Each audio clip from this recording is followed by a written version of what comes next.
우리 아이를 훌륭하게 키우기 위해서는 부모가 먼저 달라져야 한다. 그래서 준비했다. 좋은 부모가 되기 위한 황금 비법.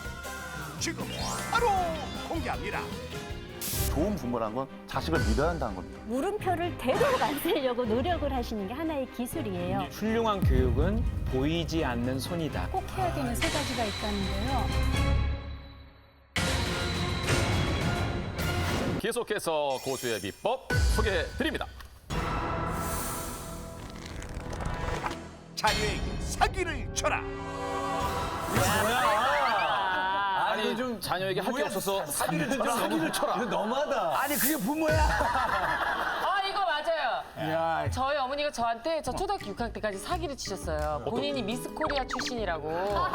제가 편식을 안 하는 습관이 어떻게 들었냐면 네. 제가 야채를 다 싫었어요, 어렸을 때. 근데 당근이랑 양배추를 써서 너무 맛있게 드시는 거예요. 엄마 맛있나? 그러니까 이거 먹으면 이뻐져. 그래서, 엄마 그거 먹고 미스 코리아는 당연하지. 엄마 그래 비키니 입고 왕관하고 봉 들고 돌아. 이걸 믿은 거예요. 그래서 저는 제가 먹기 싫은 모든 걸 다 먹었어요, 예뻐지기 위해서. 아니 그건 선영이 잘못. 어머니가 지혜롭고 그 선영이가 이쁘게 켜라. 아니, 거기까지 괜찮았는데. 거기서 엄마한테 엄마 사기꾼. 아니 근데 거기까지 괜찮았는데 초등학교 6학년 때 어떻게 하냐면 여름방학에 네. 친척집에 외갓집에 전부 다 모여서 추어탕을 이렇게 소채 끓여갖고 마당에서 다 같이 미스코리아 선발대를 보고 있었어요. 네. 내가 이걸 먹다가 너무 흐뭇하게 우리 엄마도 저기 나왔잖아요. 맞죠? 그러니까 다 웃고 난리가 난 거예요. 아 그때 이제 진실을 엄마가 창피하니까 어. 날 때렸어. 어른들 식사하시는데 시끄럽더라. 이러면서 저를 그때 정말 느낀 배신감은 제가 한 달을 엄마랑 얘기를 안 했다니까요. 진짜. 애들한테 어떤 거 선의의 거짓말 야, 그런 건 필요하다고 봐요. 어떤 거 했던 기억 있어요? 아니 저도 내 왕년에 말이야. 10대 가서 했단 말이야. 그건 사실 아니에요. 사실이죠. 얘네들이 안 믿어 요새. 아니 근데 그거는 이거 이해가. 진짜 형님 말씀에 좀 공감하는 게 뭐냐면 우리 애가 진짜라니까. 초등학교 6학년 애가 아빠는 왜 예능 프로에 안 나가냐? 그래서 이 아빠가 약 90년대 2000년대 초반까지 예능 프로 풍미했고 강호동 유재석 아무도 없었어. 재석이는 나를 소개하면 내가 딱 나와가지고 말이야. 아니 가지고 했는데 야 너 그걸 모르할 때 아주 각장 타는 듯이 웃어요. 아니 나도 우리 왜 딸내미 거짓말하냐 이거야. 딸내미 어느새 커가지고 아빠가 그럼 아이돌 걸그룹 알아? 그나 후배 아니야. K-팝도 오는 날이야. 내가 있기에 있는 거야. 그럼요 다 깔아놓으셨잖아요. 호랑나비가 있었기 때문에 지금 댄스곡들이 다 있는 거 아니겠습니까? 그렇지. 내가 댄스 가수라고 계속 주장을 해도 안 믿어. 그 몸 가지고 무슨 춤을 춰.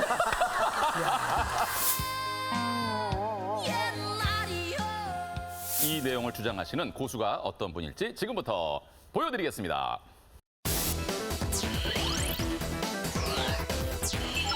아동교육 전문가 고군회.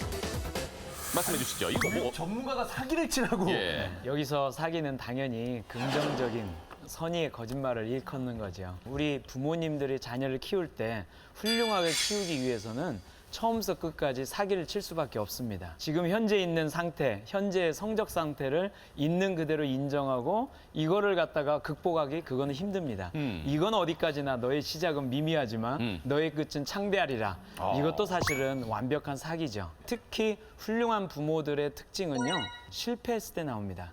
성공했을 때야 뭐 다 좋으니까. 그럼 예를 들자면 어떤 시험을 잘 못 쳤을 그렇죠. 때 예를 들면 그런 때가 네. 시험을 잘 못 쳤다 그러면 어떻게 얘기해 줘야 됩니까?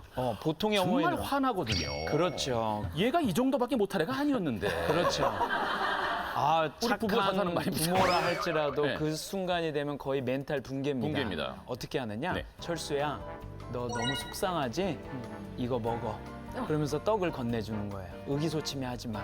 너는 앞으로 더 큰 일을 할 사람인데 이 정도 실패해가지고 절대 그렇지 않아. 그러면서 마지막 말이 중요해요. 뭐라고요? 다음에는 절대 네가 속상하지 않았으면 좋겠어.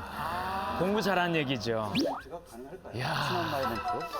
아니 그렇게 해서 진짜 그런 엄마가 있었고 친엄마가 아닌 것 같아요. 알겠네요. 누구신데요, 그 어머니가? 제 어머니입니다. 저희 어머니가 사실은 아, 진짜요? 예, 초등학교밖에 안 나오시고 예. 촌부예요. 농사꾼이신데 제가 공부를 안 한 적도 있었거든요. 음. 그런데 그때 저희 어머니가 그렇게 해주시니까 용기를 얻은 거죠. 그리고 내가 1등은 아니어도 예. 우리 어머니한테 저거는 꼭 갚아야겠다. 한번 기쁘게 해줘. 제가 딱 근데요. 제가 딱 받는 예. 느낌이 뭐냐면은요. 네. 우리 세속적인 어머니들은 벌써 이렇게 목표가 높아요. 예. 인류대학, 네. 근데 지금 그 어머님은 목표가 그게 아니었어요. 맞습니다. 자식이 잘 되기를 바라셨던 거예요. 네. 그래서 말씀이 그렇게 나오신 거예요. 그러니까 결과는 더 좋은 쪽으로 네, 갈 수 그렇죠. 있었고. 네, 김호건 고수 말씀하시죠.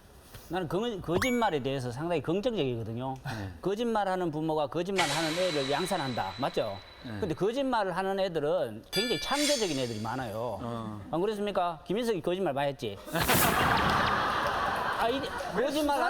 거짓말 하는 애들은 아이디어가 많아요. 굉장히 많아요. 우리 애도 광개토인데, 이름이 광개토인데요. 광개토? 예, 광개토 전화하는 거예요. 전화해가 야야, 어디냐? 이러면 만화방에 있으면서 도서관에 있다 그래요. 그럼 내가 물어요. 도서관 몇 열람실에 있니? 이러면은 얘가 이제 머리 돌리는 거야. 그렇죠. 1열람실에 있습니다. 그럼 내가 또 몇 명 있느냐? 그럼 저기 생각하는 거야. 만화방에 있으면서 200명 있습니다. 이렇게 자꾸 생각하는 거예요. 네. 거짓말 자체가 나쁜 게 아닙니다. 아니죠. 그렇게 큰 아들이 어떻게 되냐면 룸사롱 이름이 도서관이에요.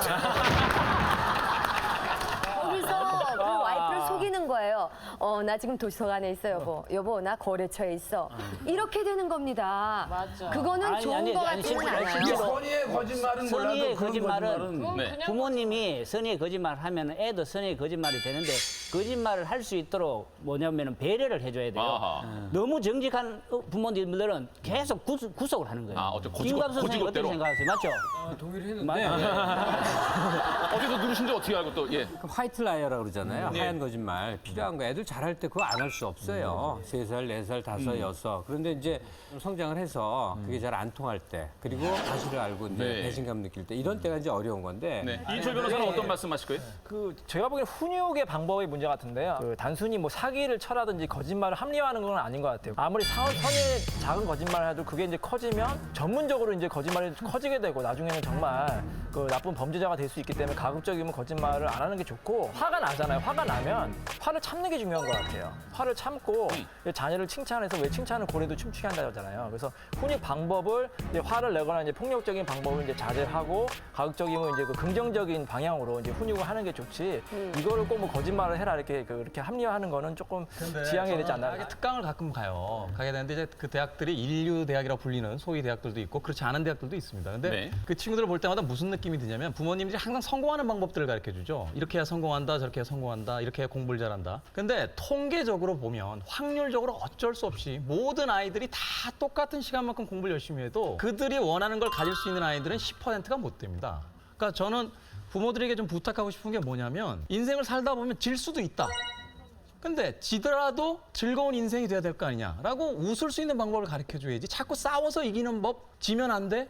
라고 했다가 결국은 져버린 90% 아이들은 자기가 평생 인생을 졌다라고 생각하고 살아간다는 거죠. 실패했을 때 쓰러지지만 않으면 돼요. 그거는 부모의 사랑으로 할 수 있는 거라고 생각하거든요. 예. 자존감하고도 연결이 되는 건데 자존감이 있는 아이들은 쓰러져도 일어나요. 근데 자존감이 없는 아이들은 그냥 쓰러져 있는 상태가 편한 거예요. 그러니까 누군가가 너를 소중하게 생각했던 사람은 나는 이런 사람이 아닌 거죠. 나는 다시 잘 살아야 되는 사람인 거죠. 그래서 자존감이 중요한 거. 그리고 또 한 가지만 더 얘기를 하면 요즘 아이들 왕따가 많잖아요. 우리 부모들이 무조건 참으라고 그래요. 아니면 피하라고 얘기하거든요. 근데 때로는 버티는 힘도 좀 심어줘야 돼요. 그래서 애들이 부당한 요구를 할 때는 너도 싸워. 너도 좀 때려줘. 이렇게 얘기할 수 있어야 되는데 무조건 피하라고 얘기를 하는 거예요. 애들 버티는 걸 잘해요. 네, 그래서 제발 통계 없는 이야기 좀 하지 말아주세요, 선생님. 지금 하는 얘기는 백날 하는 얘기잖아요. 해결 안 되잖아요. 근데 그 부모의 자식 성장에 대한 욕망을 어떻게 제어하냐는 말이에요. 이건 개인의 교육관이나 아이를 기르는 태도의 문제가 아니라 이 한국 교육 제도의 문제예요. 예. 그래서 이건 다른 맥락으로 풀어야 되고 아이를 좀 뭔가 이렇게 똑똑한 아이로 뭐 소위 좋은 대학으로 키워보내고 싶은 열망은 사회 에너지로 굉장히 긍정적 에너지예요. 솔직히 내 자식 하면은 누구나 다 인류대학을 보내고 싶은 것은 현실이기 때문에 오늘 이 자리에 무려 자녀 셋을 서울대학교에 입학시킨 어머니께서 나와 계십니다. 안녕하세요. 네, 안녕하세요. 제 일남이녀 세 아이를 모두 서울대에 입학시킨 엄마 박부교입니다. 네. 아니 단도직입적으로 어렸을 때부터 어떻게 자녀 교육을 시키셨습니까? 두 가지 정도를 말씀드릴 수 있는데요. 하나는 좀 소신껏 시켰다. 네, 그래서 아이들마다 다 개별적으로 다르죠. 능력이 달라요. 네. 좋아하는 것도 다르고 못하는 것도 다르고. 그래서 이제 그 아이들을 이제 잘 관심을 갖고 관찰하면서 요 시기에는 이런 교육이 꼭 이루어졌으면 좋겠다라고 네. 하는 제 나름대로의 어떤 교육 그런 관을 가지고 아이별로 좀 다르게 교육을 시켰어요. 그렇게 계획을 짜서 시키다 보니까 우리 아이들이 그렇게 실력이 굉장히 많이 좋아 있는 거예요. 네. 그래서 저희도 새 아이를 모두 서울대 보내고 나서 신기하고 깜짝 놀라고 어떻게 그렇습니다. 우리 집 애 좀 그 집에 좀 키우면 안 될까요? 그리고 지금 이제 또 고3인데 하나- 좀 1년만 맡아주세요. 그리고 이제 또 하나는 아이의 자존감을 키워주는데 굉장히 많이 관심을 가졌어요. 예. 그래서 관심을 갖고 있고 항상 면밀하게 살펴보고는 있지만 그런 거를 아이들이 크게 느끼지 않게 네. 저 자신은 굉장히 의도적이지만 아이들은 그런 의도를 눈치채지 않는 약간의 네. 사기성. 아까 우리 좋은 의미의 사기. 네. 좋은 의미의 사기. 엄마. 그래서- 소니의 거짓말. 실제로 훌륭한 자녀로 잘 키운 어머님들 보면 특징 중에 하나가 뭐냐면요. 지금 어머님 딱 그건데 훌륭한 교육은 보이지 않는 손이다. 신경은 쓰되 아이가 절대로 느끼지 잘 못할 정도로. 그러니까 진정한 고수가 되는 그렇죠. 거짓말 좀 합니까? 거짓말 하죠. 그렇죠. 거짓말 하잖아요. 그래서 그거 잘 컸잖아. 점점 이상의 공부를 잘하는 게 최선의 잘하는 것만은 아닌데 한국은 불행히도 그렇게 돼 있는 그 현실 속에 있잖아요. 네네. 근데 제가 보기에 어머니가 얘기한 대로 하자면 가장 평범한 가정이에요. 공부를 잘하기 위한 네, 어떠한 특별한 네, 바도 없어요. 정말 어떤 집도 평범한 요즘은 대충 가정이죠. 고등학생 네. 있으면 그 정도 합니다. 맞죠? 중요한 거는 아이들이 네. 동기부여 같은 게 동기부여. 어느 시점에서 돼서 그 아이가 얼마나 그 열정을 가지고 집중을 해서 하느냐가 타고난 지능 보다는 좀 더 중요한 아니고. 잠깐 이인철 변호사께서 아까부터 지금 누르셔서 먼저 기회 드리겠습니다. 저도 공부하면 할 말이 많거든요. 공부 좀 하셨을 거 아니에요? 제가 그렇게 공부 잘했을 변호사들이. 것 같았으니까 못했을 것 같습니다. 궁금해요. 저도 이제 어머님 말씀에 이제 그 공감을 하는데 특히 이제 그 동기부여하고 집중력 그게 이제 가장 중요하다고 보고요. 한 가지 더 플러스 하려면 이제 흥미. 그 공부나 자기가 하고 싶은 일에 재미가 있어야 돼요. 그러니까 저도 중학교 때까지는 되게 모범생이었거든요. 공부를 되게 잘해서 예. 뭐 1등도 하고 그랬는데 고등학교 가니까 공부를 하기 싫더라고요. 그런데도 뭐 다행히 그 고3 때 1년 동안 집중적으로 열심히 해서 소위 말하는 이제 명문대에 갔고 또 이제 대학 가서 한 1, 2학년 때까지는 학점이 완전 바닥이었어요. 공부하기 싫어가지고. 근데 또 너무 놀다 보니까 또 공부를 하고 싶더라고.